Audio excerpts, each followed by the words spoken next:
चलो, law of equipartition of energies. तो it states that for a dynamical system in thermal equilibrium the energy of system is equally distributed among various degrees of freedom, and each degree of freedom has energy equal to 1/2 of kT. Has energy equal to 1/2 of kT. And where kT is nothing but it is Boltzmann constant. kT is nothing but it is Boltzmann's constant. ठीक है, देख लीजिए ये expression क्या है, ये law क्या कहता है. ये लॉ कहता है कि सिस्टम के अंदर जितनी भी डिग्रीज ऑफ फ्रीडम होंगी, सिस्टम की जो टोटल एनर्जी है वो उन सारी डिग्रीज ऑफ फ्रीडम में डिस्ट्रीब्यूट हो जाएंगी. ठीक है, जैसे मैं आपको समझाता हूं. अभी हमने कहा मोनो एटॉमिक मॉलिक्यूल, उसके पास 3 डिग्रीज ऑफ फ्रीडम है. ठीक है, तो उसकी जो एनर्जी है वो क्या है, 1/2 of Vx² plus 1/2 of Vy² plus 1/2 of Vz². मतलब उस सिस्टम की जो टोटल एनर्जी है वो डिस्ट्रीब्यूट हो जाएगी कितनी डिग्रीज ऑफ फ्रीडम में, 3 डिग्रीज ऑफ फ्रीडम में वो इक्वली डिस्ट्रीब्यूट हो जाएगी. ठीक है, और एक एक डिग्री ऑफ फ्रीडम के पास कितनी एनर्जी होगी, 1/2 of kT. Right, let me elaborate this law. देख लीजिए, अगर इस तरह से मैं कंसिडर कर लूं कि मेरे पास एक सिस्टम है मोनो एटॉमिक मॉलिक्यूल यहां पे, तो आपको पता है मोनो एटॉमिक मॉलिक्यूल के पास कितनी डिग्रीज ऑफ फ्रीडम होती है, 3 डिग्रीज ऑफ फ्रीडम. तो अगर इस सिस्टम के पास एनर्जी है E, तो ये एनर्जी E जो है 3 इक्वल पार्ट्स में डिवाइड हो जाएगी. This energy E will get divided into 3 equal parts. ठीक है कि नहीं, क्योंकि इसके पास 3 डिग्रीज ऑफ फ्रीडम है. तो जो एनर्जी एक्सप्रेशन आएगी that will be 1/2 of mvx² plus 1/2 of mvy² plus 1/2 of mvz². ठीक है, तो जो सिस्टम की टोटल एनर्जी है वो 3 इक्वल पार्ट्स में डिवाइड हो गई. ठीक है कि नहीं, और 3 इक्वल पार्ट्स में इसलिए वो डिवाइड हो गई क्योंकि शाबाश यहां पे डिग्रीज ऑफ फ्रीडम 3 है. Law of equipartition of energy कहता है सिस्टम की जो टोटल एनर्जी है वो डिस्ट्रीब्यूट हो जाती है उतनी ही डिग्रीज ऑफ फ्रीडम है. ठीक है, जितनी की सिस्टम की हो, डिग्रीज ऑफ फ्रीडम जितनी होगी उतनी डिग्रीज ऑफ फ्रीडम में एनर्जी क्या हो जाएगी, शाबाश डिस्ट्रीब्यूट हो जाएगी. और हर किसी डिग्री ऑफ फ्रीडम के पास कितनी एनर्जी होगी, मतलब पहली वाली डिग्री ऑफ फ्रीडम के पास एनर्जी होगी 1/2 ऑफ kT, दूसरी वाली डिग्री ऑफ फ्रीडम के पास एनर्जी होगी 1/2 ऑफ kT, तीसरी डिग्री के पास एनर्जी होगी 1/2 ऑफ kT. तो टोटल एनर्जी कितनी होगी, 1/2 of kT, 1/2 of kT, 1/2 of kT, that is 3 times 1/2 of kT.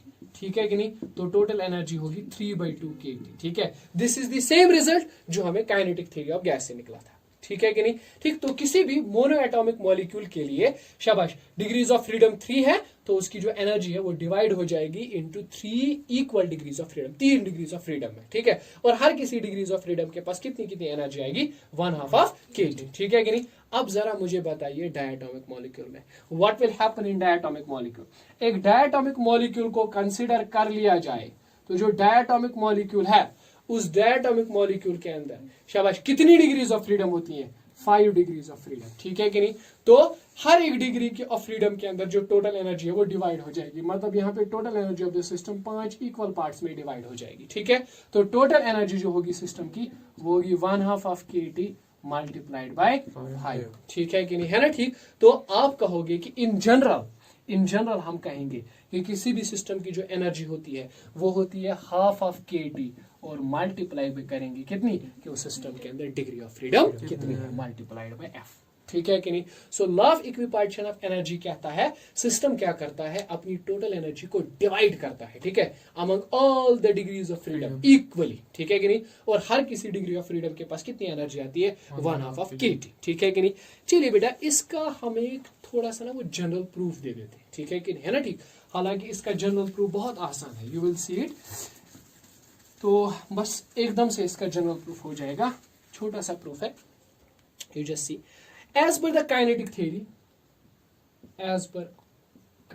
theory of gases, total energy होती है 1/2 of mv². ठीक है कि नहीं, और वो एनर्जी किसके बराबर होती है, 3/2 kT.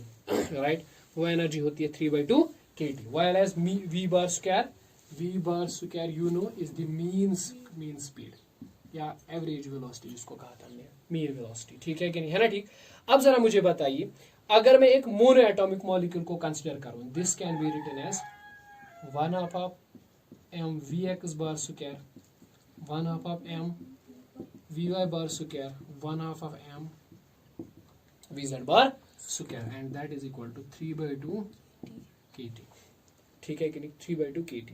ठीक, अब मुझे यहाँ पे एक चीज बताइए आप, ठीक है, यहाँ पे हमने लिखा कि यहाँ पे जो काइनेटिक एनर्जी है दैट इज 3/2 kt। ठीक, अब अगर मैं एज्यूम करूं, अब अगर मैं ऐसा एज्यूम करूं कि एनर्जी जो है वो इक्वली डिवाइड होती है हर किसी डिग्री ऑफ फ्रीडम में, ठीक है, तो ये जो एनर्जी है, ये जो एनर्जी है और ये जो एनर्जी है they will be equal obviously, ठीक है कि नहीं। तो मतलब मैं क्या कहूंगा 1/2 of m vx bar square is equal to 1/2 of m vy bar square is equal to 1/2 of m vz bar square, ठीक है कि नहीं, और वो कितनी होगी 1/2 of kt, ठीक है कि नहीं, क्योंकि ये 3 टाइम्स थी नहीं, यहाँ पे तीनों को मिलाकर इसकी इसकी और इसकी तीनों को मिलाकर ये 3 हुआ था, ठीक है। अब मैं खाली एक ही की ले रहा हूं, चाहे पहले वाली डिग्री ऑफ फ्रीडम की, दूसरी की या तीसरी की, तो वो कितनी आएगी 1/2 of kt, ठीक है कि नहीं। तो total energy will get divided into 3 equal parts, ठीक है कि नहीं। अब यहाँ पे एक कंफ्यूजन है, वो ये है कि सम पीपल माइट थिंक कि एनर्जी जो है वो तो एक स्केलर क्वांटिटी है, ठीक है कि नहीं, तो वो स्प्लिट कैसे हो जाती है इनटू 3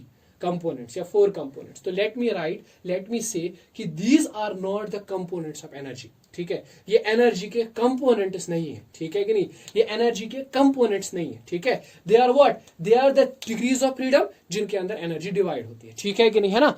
अब यहाँ पे एक चीज जो है वो आपको इंपॉर्टेंटली नोट करना है, ठीक है, और वो क्या है कि नेवर एवर किसी भी टाइम पे आप ये एज्यूम नहीं करोगे कि एनर्जी वेक्टर है, क्योंकि एनर्जी वेक्टर नहीं है, ठीक है। तो ये उस तरह से नहीं है जिस तरह से हम सोचते हैं कि एक वेक्टर को हमने 3 इक्वल पार्ट्स में स्प्लिट कर दिया, कंपोनेंट्स में स्प्लिट कर दिया, ये वैसा कुछ कंसेप्ट नहीं है, ठीक है कि नहीं। ये सिर्फ इतना ही है कि डिग्रीज ऑफ फ्रीडम जो है, जितनी डिग्रीज ऑफ फ्रीडम एनर्जी उतनी ही इक्वल पार्ट्स में डिवाइड हो जाएगी, ठीक है कि नहीं। अब यहाँ पे एक चीज आप ध्यान रख लीजिए, वो ये है, मैंने कहा कि ये जो डिग्रीज ऑफ फ्रीडम होती है, ठीक है, डिग्रीज ऑफ फ्रीडम क्या होती है शाबाश, they are coordinates, they are independent coordinates, ठीक है। मतलब अगर इस मोनोएटॉमिक गैस को स्पेसिफाई करने के लिए 3 कोऑर्डिनेट्स एक्स वाई जेड की जरूरत पड़ती है, ठीक है कि नहीं। तो यहाँ पे ध्यान रखना है, मैंने कहा दे शुड बी इंडिपेंडेंट, ये कोऑर्डिनेट जो है इंडिपेंडेंट होनी चाहिए। इंडिपेंडेंट होने का मतलब क्या है, they should be related to each other, they should not be related to each other. जब ये एक दूसरे के साथ रिलेटेड नहीं होंगे, मतलब X should not be the function of Y और द फंक्शन ऑफ जेड, ठीक है कि नहीं। Similarly Y should not be the function of X और should not be the function of Z, ठीक है कि नहीं। इस तरह से Z should not be the function of X और should not be the function of Y, ठीक है, मतलब they are completely independent of each other, ठीक है। तो ये जो है ना 3 coordinates, if they are completely independent of each other, तो क्या होगा, व्हाट विल हैपन, शाबाश, उसमें क्या हो जाएगा, जब ये तीनों इंडिपेंडेंट होंगे एक दूसरे से, इनका कोई रिलेशन नहीं होगा आपस में, तो हम क्या कहेंगे कि ये इंडिपेंडेंट कोऑर्डिनेट्स हैं, ठीक है कि नहीं। तो ये है 3 डिग्रीज ऑफ फ्रीडम, ठीक है कि नहीं। अच्छा मुझे बताइए, मैंने अभी आपको कहा जैसे, ठीक है, अगर 2 पार्टिकल्स के बीच में डिस्टेंस फिक्स्ड है, चलो मान लीजिए 2 पार्टिकल्स हैं, so how many coordinates are required to specify them, x y2 तो z2, और यहाँ पे x2 y2 और z2, ठीक है कि नहीं, है ना। ठीक, बताइए कितनी डिग्रीज ऑफ फ्रीडम है, 6, ठीक है कि नहीं। लेकिन चूंकि कॉन्स्टेंट 1 है तो कितनी हो गई 5, ठीक है कि नहीं। And what is the constant, the constant is x2 minus x1 whole square plus y2 minus y1 whole square plus z2 minus z1। You will say sir one thing is there, एक बात समझ नहीं आई कि ये constant से degree of freedom कम कैसे हो जाती है, ठीक है कि नहीं। इस कॉन्स्टेंट से डिग्री ऑफ फ्रीडम कम कैसे हो जाती है, जरा डिग्री ऑफ फ्रीडम की डेफिनेशन बताओ। इंडिपेंडेंट कोऑर्डिनेट्स, इंडिपेंडेंट वो कोऑर्डिनेट्स क्या होने चाहिए, लेकिन इस रिलेशन से पता चलता है x2 and x1 are inter related, इससे पता चलता है y2 and y1 are interrelated, z2 and z1 are interrelated. In how many ways they are interrelated? They are interrelated only in single way. तो ये independent बात है, ये हमें दिखाता है कि ये कंपोनेंट्स आपस में एक तरीके से क्या है, एक दूसरे पे डिपेंडेंट है, ठीक है। तो ये डिग्रीज ऑफ फ्रीडम में नहीं आएगा, ठीक है, because this shows the dependence of one coordinate on another coordinate, ठीक है। लेकिन हमें डिग्रीज ऑफ फ्रीडम में क्या चाहिए होता है, इंडिपेंडेंट कोऑर्डिनेट चाहिए होते हैं। इसीलिए हम क्या कर सकते हैं, इस रिलेशन को इक्वेशन ऑफ कांस्टेंट कह सकते हैं और इसको डिग्री ऑफ फ्रीडम में सबट्रैक्ट कर सकते हैं, ठीक है, बिकॉज दे शोज डिपेंडेंस। और डिग्रीज ऑफ फ्रीडम में हमें खाली इंडिपेंडेंस चाहिए होती है, ठीक है। चलिए, rest will discuss in some other lecture.